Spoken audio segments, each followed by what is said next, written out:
Frank Mallory was found face down in a Manchester alley, a bullet in his skull and a silver lighter by his hand. Decades later, journalist Lucy Dalton would discover that his killer wasn't a gangster at all, but someone wearing a police badge. The night was heavy with mist, and the air smelled faintly of burnt oil and rain-soaked bricks. It was the kind of night when the streets of East Manchester emptied early, when even the regular drunks at the corner bars stumbled home before midnight. A stray cat darted across the narrow alley behind the King's Arms, its shadow stretching long under the dim orange glow of the flickering streetlight. That was when a passing delivery driver noticed something strange, a pair of shoes sticking out from behind a garbage bin. At first he thought it was just another homeless man sleeping it off, but curiosity and a strange pull made him step closer. When he moved the bin slightly, the truth hit him like a punch to the chest. A man lay motionless on the cold, wet ground. His eyes were open, staring blankly at the brick wall inches from his face.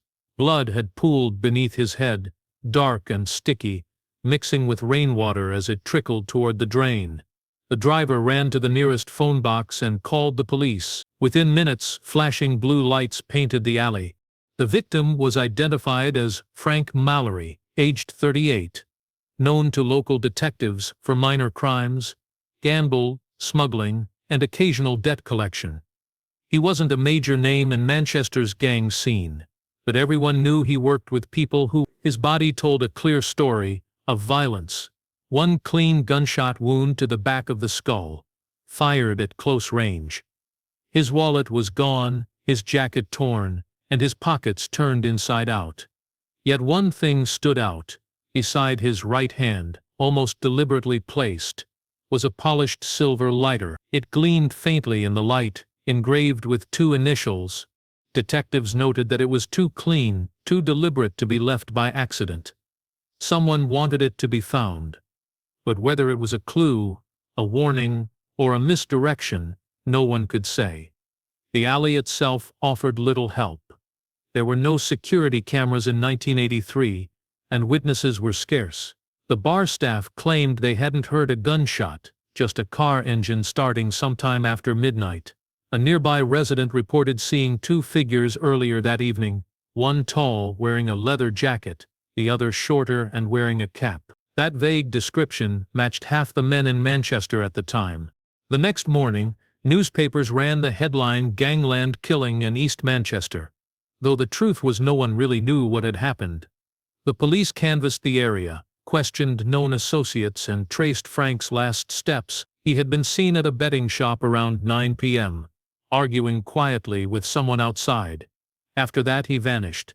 His family told officers he'd been nervous for weeks, checking over his shoulder, locking doors twice. He'd told his sister he was getting out soon, but never said what that meant. The city's underworld reacted with silence. In the pubs and smoke-filled clubs, men spoke in whispers. Some said Frank had double-crossed the wrong people. Others claimed he'd been caught talking to the police. But no one dared say much more. Everyone in that part of Manchester knew what happened to people who asked too many questions. The lighter was sent to forensics, but fingerprints led nowhere. With no suspects, no murder weapon, and a wall of silence around the victim's world, the investigation stalled almost immediately. And so, Frank Mallory's death was written off as another gang-related execution, one of many that decade. But for the few detectives who still cared, something about the scene didn't feel right. The killer had been precise, almost professional. The alley looked staged. And that silver lighter, shining clean amid the dirt and blood, felt like a message. A message no one yet understood, but one that would haunt Manchester for decades to come. The days following Frank Mallory's murder were filled with tension and quiet fear. East Manchester had always been rough, but this killing carried a different kind of chill. The police presence in the neighborhood grew heavier, yet few people spoke to the officers patrolling the streets. It was as if the whole community had agreed on one thing: stay silent. Even those who barely knew Frank pretended they had never heard his name. In a city where loyalty was everything, silence was often the only way to stay alive. Frank wasn't a kingpin or a boss. He didn't lead any crew or run a territory. He was a connector, the man who made introductions, arranged trades and passed messages between rival gangs who couldn't risk meeting face to face. He had a reputation for being calm, clever and fair, the kind of person both sides could trust. But lately, that balance had started to crack. People said Frank had been working 2 jobs at once, helping one gang move weapons while secretly taking money from another to feed them information. It was a dangerous game, and in that world, betrayal was always punished swiftly. Detectives followed every rumor they could find. They spoke to bartenders, loan sharks, and old associates, but the answers were always the same. No one knew who had wanted Frank dead.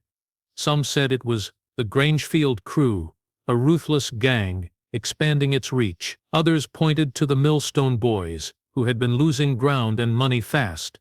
Both groups denied involvement, and both had reasons to stay quiet. What was certain was that Frank had been in over his head. Somewhere in his tangled web of deals, someone had decided he knew too much. The silver lighter discovered beside the body became the only solid clue. It was engraved with the initials R.K., which detectives later learned belonged to Ricky Kane, one of the Grangefield crew's most feared enforcers. Ricky was known for his brutality, the kind of man who handled problems without hesitation. But when police went looking for him, he was gone. Neighbors said he hadn't been seen since the night before the murder. His flat was empty, his car abandoned a few blocks from the docks. To the police it looked like a guilty man on the run. To those in the criminal world, it looked like Ricky had been silenced too. Meanwhile, Frank's family received anonymous calls warning them to leave it alone. His sister found her car tires slashed one morning, and his mother reported seeing a stranger watching their house from across the street. The message was clear: stop asking questions. The police investigation slowed down as leads dried up. Detectives who had once been confident began to lose interest, claiming there wasn't enough to go on. Officially, the murder remained open, but everyone knew it had quietly been shelved. In the pubs where Frank used to do business, whispers about his death carried an edge of fear. Some said he'd stolen money, others swore he'd been working for the police as an informant. Every theory added a new shadow to his name, but no one could explain the lighter or why someone had gone to such lengths to make sure it was found. Some thought it was a deliberate misdirection, others believed it was a signature, a killer's calling card meant to send a message. By the end of that year, Frank Mallory's murder had become a cautionary tale among the city's criminals.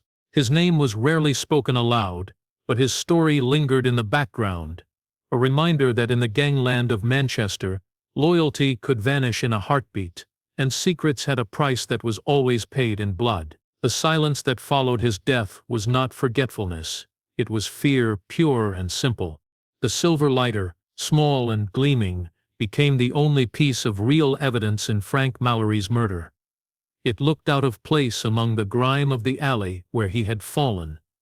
Polished metal against wet concrete, untouched by the chaos around it. The engraved initials R.K. drew immediate attention from detectives. It didn't take long before those 2 letters were linked to a name already known in every police file in Manchester: Ricky Kane. He was 32, a known enforcer for the Grangefield crew, and his reputation was the kind that made even seasoned officers uneasy. Kane wasn't just muscle, he was methodical, sharp and cold. His name showing up in connection with a murder wasn't surprising. What was surprising was that Ricky Kane had disappeared completely. Detectives went straight to the Grangefield crew's usual haunts, bars, warehouses, garages, but no one had seen him.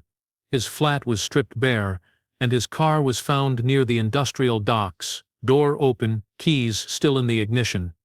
It looked like he had left in a hurry or had been forced to. Inside the car, police found traces of blood on the back seat, but it wasn't enough to identify. The mystery deepened when records showed Kane had withdrawn all the money from his bank account just a day before Frank's murder.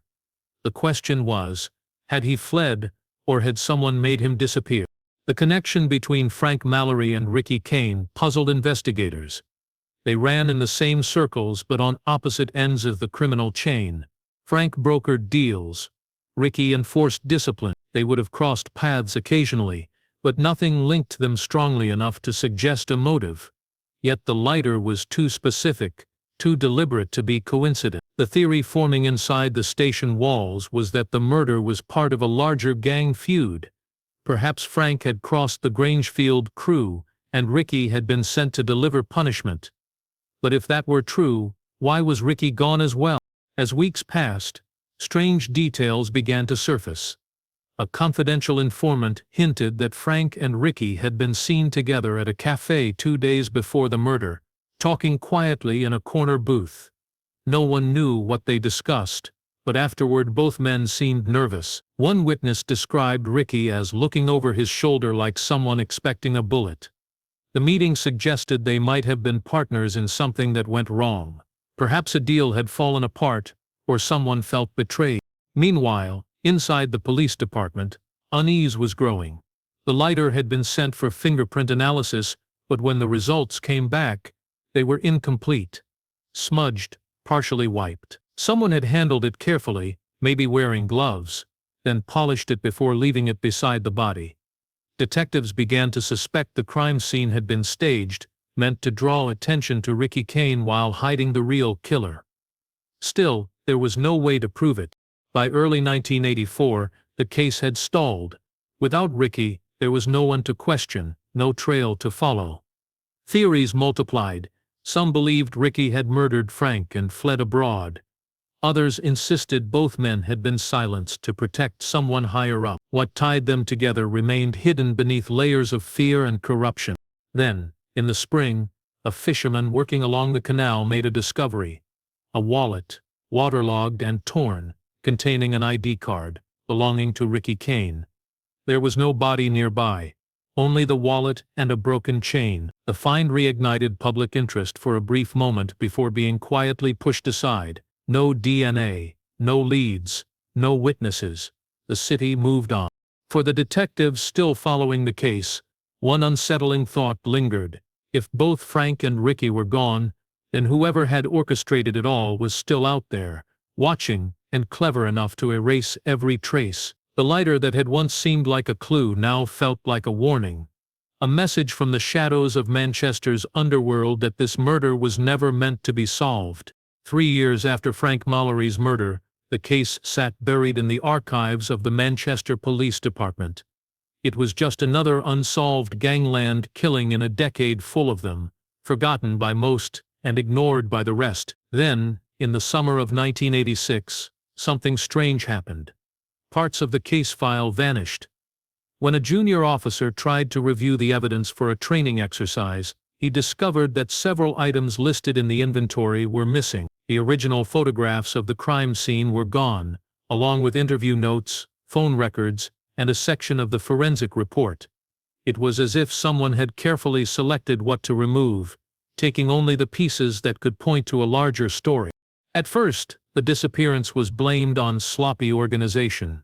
The department was overworked, storage was chaotic, and records often went missing. But when the internal inquiry began, it became clear the missing files weren't an accident. The storage logs showed that only one person had checked them out before they disappeared. Detective Inspector Howard Briggs, the man who had led the original investigation. When questioned, Briggs claimed he had taken the files home to review them and returned them the following week, but there was no record of them ever coming back. Not long after, Briggs applied for early retirement. His paperwork was approved quickly, and he left the force with full benefits. Within months, he had sold his house and moved to Spain. No one pressed him further. It was easier to let sleeping dogs lie than to dig up a case that everyone wanted forgotten. Still, a few officers found the timing too convenient. The lighter, the missing files, the silence, it all felt orchestrated. Meanwhile, the remaining detectives who had worked on the Mallory case began to drift apart. One transferred to London, another left policing altogether. A young constable who had once been vocal about internal corruption was reassigned without explanation. The department closed ranks. Behind closed doors, Some officers whispered that Briggs had been on someone's payroll, a name connected to both the police and the Grangefield crew. But no one could prove it. The higher-ups warned that pushing too hard on an old case could damage public trust. The phrase became a convenient excuse for burying uncomfortable truths. By the late 1980s, the disappearance of the Mallory files was barely mentioned. The official narrative was that they had been lost due to poor record-keeping. Yet rumors persisted. Some said the missing evidence contained a witness statement implicating a police officer in the murder. Others believed it detailed secret payments made to Frank for information. Whatever the truth was, it had been erased, carefully, professionally, and permanently. Outside the force, the world had moved on. The bars Frank once visited had changed owners, and the alley where his body was found was repaved and renamed. But among the city's old-timers, the story still surfaced from time to time, a story about a dead man, a missing enforcer, and files that disappeared under the noses of those sworn to protect the law. Years later, when journalists or new detectives stumbled across Frank Mallory's name, they found nothing but fragments, faded reports, missing pages, and silence. The official record made it seem like the case had never mattered, but for those who remembered, the disappearance of the files felt like the final piece of evidence that the system had never wanted justice.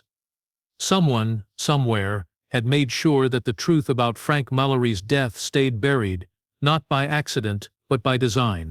Nearly 3 decades after Frank Mallory's death, his name had all but vanished from Manchester's collective memory. The world had moved on. The old gangs had either disbanded, been imprisoned, or replaced by newer, younger faces chasing the same kind of power. The city itself looked different. Modern buildings stood where old warehouses once leaned, and the alley where Frank's body was found was now part of a redeveloped business district. But history has a way of surfacing when least expected. In 2013, Lucy Dalton, a crime journalist known for her persistence, stumbled upon a brief mention of Frank Mallory in an archived police report. While researching another case, the name meant nothing to her at first, but the few lines describing the murder and the missing files caught her attention. There was something unsettling about a case that had vanished so completely. Lucy was the kind of journalist who thrived on forgotten stories. She began with a simple idea, to write a retrospective article about unsolved murders from the 1980s. But the deeper she dug, the more she realized there was something unusual about this one. Every file she requested was incomplete, every source hesitant. The official case summary she received from the police archive was barely 2 pages long, missing key details that even minor investigations usually had. That was her first sign that the truth had been deliberately buried. She started by tracking down people who had known Frank. It wasn't easy. Most of them had either died, disappeared, or wanted nothing to do with old memories. Those who did agree to speak gave vague, cautious answers. They described Frank as clever but restless, a man who always seemed to be hiding something. One retired officer, who spoke only on condition of anonymity, told her that Frank had friends in dangerous places and enemies in higher ones. That phrase stayed with her. As Lucy continued her investigation, she discovered that the silver lighter engraved RK had appeared in another file years later, referenced in connection to a different case involving internal corruption within the police. That detail was never made public. It was then she began to suspect that Frank's murder wasn't just a gangland killing, it was a cover-up. Her research took her to old newspaper archives, sealed court documents, and finally to a list of confidential informants from the early 90s. The name Frank Mallory appeared there, coded but unmistakable. He had been working as an informant for the Manchester police. The revelation changed everything. Frank hadn't been just a middleman between gangs, he'd been feeding information to authorities, possibly about the very people who later turned on him. Lucy realized the implications were enormous. If Frank had been murdered because of what he knew, and if evidence had been erased, it meant someone within the system had wanted him silenced. She contacted several retired detectives, but most refused to talk. A few hinted that they remembered Frank's name, but their memories were blurred by fear and time. One former officer, after a long silence, simply said, "He trusted the wrong people." Lucy began to see the outlines of a conspiracy that had been hidden for decades. Her curiosity turned into obsession. She filled notebooks with timelines, connections, and theories. Late nights were spent reading faded reports and listening to static-filled recordings of old interviews. The more she uncovered, the clearer it became that Frank's death had never been about gang rivalry. It had been about control. A message to anyone who thought they could expose the truth. Lucy knew she was getting guests to something dangerous, and though she didn't know it yet, her investigation was about to unearth secrets that some people still wanted to stay buried no matter the cost. The deeper Lucy Dalton went into her research, the darker the story became. Her discovery that Frank Mallory had been a police informant was only the beginning. What she uncovered next connected his murder to a network of corruption that reached both sides of the law. Old records hinted that Frank had been working with a small internal unit within the Manchester police, feeding them information about illegal arms shipments coming through the docks. These weapons were supposedly tied to both the Grangefield crew and another criminal organization, but somewhere along the way, the lines between law enforcement and organized crime had blurred. Frank, without realizing it, had stepped into a trap he could never escape. According to the fragments of files Lucy managed to recover, Frank had been promised protection in exchange for what he knew. He had given the police names, dates, and routes, everything needed to bring down a major smuggling ring. But the raids that followed never happened. The information vanished somewhere within the system, and the men Frank had exposed remained untouchable. That was when, Lucy believed, Frank realized someone inside the police was feeding his reports straight back to the criminals he was informing on. The night of his death, Frank was supposed to meet his police contact behind the King's Arms. He believed he would be handed the money he'd been promised, and possibly a new identity to start fresh. Instead, someone else was waiting for him in the shadows. Lucy found notes in an old police journal suggesting that the meeting time had been leaked by an insider, and that same night a police car logged as patrolling nearby had been mysteriously unaccounted for during the hour Frank was killed. The silver lighter, engraved RK, took on new meaning as Lucy pieced the puzzle together. Ricky Kane hadn't been Frank's killer, he had been another pawn in the same web. There were reports quietly filed and never pursued, suggesting Ricky had also been working with corrupt officers, running errands and silencing informants who got too close to the truth. The lighter was likely placed deliberately to shift suspicion away from those truly responsible and direct it toward a convenient scapegoat. Lucy was stunned by how carefully the deception had been maintained.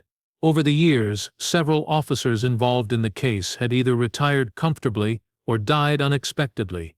One died in a car crash under unclear circumstances. Another was found drowned in his own backyard pond, ruled an accident. The coincidences were too many to ignore. She began to suspect that the missing case files in 1986 had been part of a larger cleanup, not just to hide one murder, but to erase a trail of police corruption stretching back decades. The weight of what she'd uncovered haunted her. She spent nights staring at photos of Frank, the alley where he died, and the crime scene sketches. It became clear to her that Frank had been silenced not for betrayal, but for truth. He had discovered that his protectors were part of the same system he was trying to expose. The story now carried a grim logic. The police couldn't arrest their own men, so they erased the witness. The Grangefield crew couldn't risk exposure, so they played along. Both sides benefited, and Frank Mallory became the price of their agreement. Lucy began drafting her article, but hesitated. She knew publishing this information would shake the city and put her at risk. But she also knew that keeping silent would mean the men who orchestrated Frank's murder had won. Somewhere between fear and determination, she made her choice. She would finish what Frank had started, no matter how long the truth had been buried. 4 years after Lucy Dalton had first reopened interest in Frank Mallory's forgotten case, she received something that changed everything. A plain brown envelope with no return address. Inside was a cassette tape, labeled simply M83, and a short note written in block letters. "For your story, be careful who you trust." The handwriting was shaky, as though written by someone older or in a hurry. Lucy's hands trembled as she loaded the tape into her old recorder. The sound was rough, muffled by static, but what she heard made her blood run cold. Two male voices were talking in what sounded like a pub backroom. One voice she didn't recognize, but the other, deep, deliberate, and unmistakable, matched an old interview recording she'd found of Detective Inspector Howard Briggs, the very man who had led Frank's murder investigation before retiring suddenly and vanishing to Spain. On the tape, Briggs and the other man discussed a payment. They spoke carefully, avoiding names, but their words were clear enough to expose their meaning. The payment was for cleaning up the Mallory situation. One man said, "He was about to talk," and the other replied, "Then it's done, no more leaks." The tape crackled and faded after a few minutes, but the implication was undeniable. Frank Mallory's death hadn't been an act of random gang violence. It had been sanctioned, arranged, and executed by people on both sides of the law. Lucy played the tape over and over, her mind racing. The second voice, the one speaking with Briggs, sounded eerily like Ricky Kane, the enforcer who had vanished days after the murder. The same Ricky whose engraved lighter had been found beside Frank's body. If that was true, it meant Ricky hadn't been a fugitive or a victim. He had been working with the police all along, possibly as another informant or even as part of an unofficial hit arrangement. It would explain why he disappeared so suddenly. Perhaps he had been rewarded and relocated, or silenced once he'd served his purpose. Determined to confirm her suspicions, Lucy took the tape to an audio specialist, who verified that the voices were genuine and had not been manipulated. The date stamp on the cassette matched the early months of 1983, just weeks after Frank's death. That meant the recording had been made while the case was still open, right under the department's nose. The evidence was damning, but when Lucy tried to contact her police source to verify the details, the number was disconnected. 2 days later, an unmarked car appeared parked outside her flat. It stayed there for 3 nights in a row before vanishing as quietly as it had arrived. Lucy understood then that someone still cared deeply about keeping the past buried. The tape had survived all these years for a reason, but whoever sent it to her might already be gone. She made digital copies and stored them in multiple locations, fearing what might happen next. As she listened again, she noticed something chilling in the background: faint clinking of glasses, laughter, and a bar radio playing an advertisement for a pub near the old Manchester docks. It was possible that the meeting had taken place there, the same area where Ricky Kane's abandoned car had been found decades earlier. Every detail connected like pieces of a puzzle finally snapping into place. The man who investigated Frank's death was the same man who arranged it. The missing files, the silenced witnesses, the erased evidence, all of it traced back to Briggs and his network of corrupted officers. And somewhere in that hidden history, Ricky Kane had been both their weapon and their liability. For Lucy, the tape was no longer just evidence. It was the voice of the dead speaking across time. It confirmed what she already feared. Frank's murder was never meant to be solved. It had been engineered, concealed, and forgotten by design. Now, after decades of silence, the truth had finally started to speak. But it came with a warning. Some secrets once unearthed don't just stay in the past. They start to watch you back. When Lucy Dalton handed the cassette tape over to the authorities in 2018, she expected resistance, but not silence. The detective who took her statement assured her that the evidence would be examined and that the case would be reopened. Weeks passed with no updates.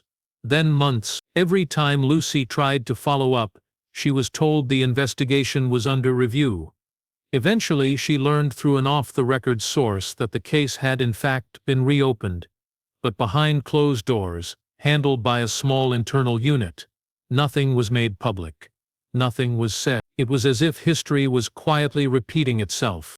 Despite the secrecy, the tape forced the police to look back at their own. Retired officers were questioned discreetly, and archived documents long thought destroyed were requested from private storage. A few files resurfaced, though heavily redacted. The evidence pointed clearly toward one conclusion. Detective Inspector Howard Briggs had been involved in systematic corruption. He had accepted money from criminal groups in exchange for protection and information. The timing of Frank Mallory's death lined up precisely with a deal that had gone wrong, a deal Frank had been aware of because of his role as an informant. When Briggs realized Frank was preparing to expose the operation, he had him silenced. The operation had likely involved Ricky Kane as the hitman, or perhaps as another informant who knew too much. But before any formal charges could be brought forward, something unexpected happened. The anonymous source who had sent Lucy the tape vanished. His emails went unanswered, and his phone line went dead. When Lucy visited the post office box he had once used, it was emptied and closed under a false name. Whoever he was, he had disappeared completely, just like Ricky Kane had decades earlier. Then came another revelation. Through records obtained from the Spanish authorities, Lucy discovered that Howard Briggs had died in Marbella. His death certificate listed natural causes, but the attached coroner's report mentioned trace amounts of poison in his system, an anomaly that had never been investigated. As for Ricky Kane, an ex-detective living on the Costa del Sol, came forward claiming Kane had died years earlier under an alias. The body was cremated within 24 hours, and no photographs or medical records were kept. It was as though both men had been erased from existence, leaving behind nothing but questions. The case was once again declared unsolved and closed for the final time. The official report concluded there was insufficient evidence to establish criminal conduct. For Lucy, it felt like the end of a long, grim circle. The system had protected itself once more, but she refused to let the story die. She published her findings in a detailed documentary series titled The Informant Who Knew Too Much. It gained traction online, sparking debates and reopening public interest in the darker side of policing during the 90s. Yet, the attention came with consequences. Strange cars began to appear near her flat again. Her emails were hacked, her phone tapped. One night, she returned home to find her office door slightly open. Though nothing was taken, except her original copy of the cassette tape. She had backups, but the message was clear. Someone still wanted the truth buried. The city moved on, as cities always do, but the story lingered in the corners of Manchester's memory. People whispered about the journalist who uncovered a conspiracy and the informant who paid the price for knowing too much. Frank Mallory's name became a symbol of betrayal and buried truth, a reminder that corruption isn't always found in shadows but often wears a badge. Years later, when Lucy visited the alley where Frank had been killed, now lined with cafes and bright streetlights, she placed a single silver lighter at the spot where his body was once found. It was identical to the one discovered beside him all those years ago, polished, engraved, and gleaming under the soft city lights. For a moment, she wondered if justice had ever really existed, or if, in the world Frank came from, truth was just another kind of crime waiting to be silenced.